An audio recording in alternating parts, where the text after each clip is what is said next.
Foreclosure rates are not slowing down. They were up almost a quarter last month compared to September of last year. Foreclosure rates are on the rise across the country, and Florida is one of the states leading the way. A U.S. foreclosure market report from Adams shows that about 1 in every 2,500 Florida housing units have a foreclosure filing. That's a 5% increase compared to August of last year. Our state ranked third behind only Nevada and South Carolina in foreclosure rates. Something is collapsing in Florida. Not the weather, not the roads, but the housing market. Last month alone, foreclosures jumped almost 25%. That's not a typo. That's a crisis. Nationwide, filings are up 20% from last year. But Florida isn't just part of the problem. It's leading the disaster. 1 in every 2,500 homes in the state is in foreclosure. That's real families, real homes, real devastation. And the scariest part? It's not random. The cities hit the hardest were the ones that grew the fastest. So if you're waking up with us in Coral Springs, we are learning that you are home to some of the highest foreclosure rates in the country. Lakeland, Ocala, Cape Coral, Coral Springs. These places weren't struggling. They were thriving. They were the face of the Florida dream, affordable homes, growing populations, and endless sunshine. But now they're at the top of the foreclosure charts. What happened? Simple. What rose the fastest during the pandemic is falling the hardest today. And this isn't just a coincidence. It's a system failure unfolding in real time. Let's break down why this is happening.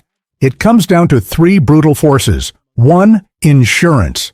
Homeowners insurance in Florida is no longer expensive. It's catastrophic.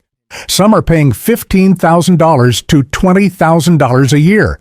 That's over $1,500 a month before a single mortgage payment. 2, property taxes. During the pandemic, home values soared by 40, 50, even 60%. But now, even if values drop, taxes are locked in at inflated levels. 3, adjustable rate mortgages. If you refinanced in 2020 with a 5-year ARM at 3%, it's now resetting to 7% or more. That's not just a bump, that's financial shock. Families are suddenly staring at $2,000 more per month just to keep the same house. Let's look at one real example. A family bought a home in Cape Coral in 2020. Price? $350,000, 20% down. 5-year ARM at 3.2%. Total housing cost, $1,640 a month, manageable on an $85,000 income. Fast forward to today, their interest rate reset to 7%. Mortgage jumps. Insurance, now $6,000 a year property taxes, up $1,300 due to inflated values. New total monthly cost, $3,450. That's $1,810 more per month, or over $21,000 extra per year. Same house, same family, same income. Just completely different math. So what happens? They start missing payments, then default, then foreclosure. And now their story becomes part of Florida's growing crisis. Governor DeSantis is out there promising to eliminate property taxes. Sounds bold, sounds heroic, but here's the truth. Even if property taxes disappeared tomorrow, that would only save this family $400 a month.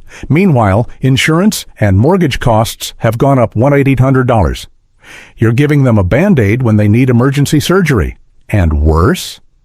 Eliminating property taxes defunds everything.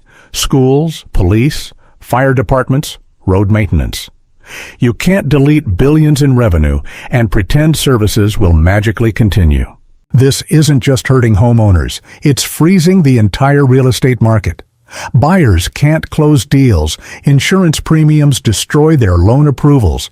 Sellers can't sell. Homes sit on the market too long and prices drop. Then comes the flood. More distressed inventory, more underwater mortgages, more people walking away from homes they can't afford. It's the 2008 playbook. Again, just dressed in new numbers and different neighborhoods.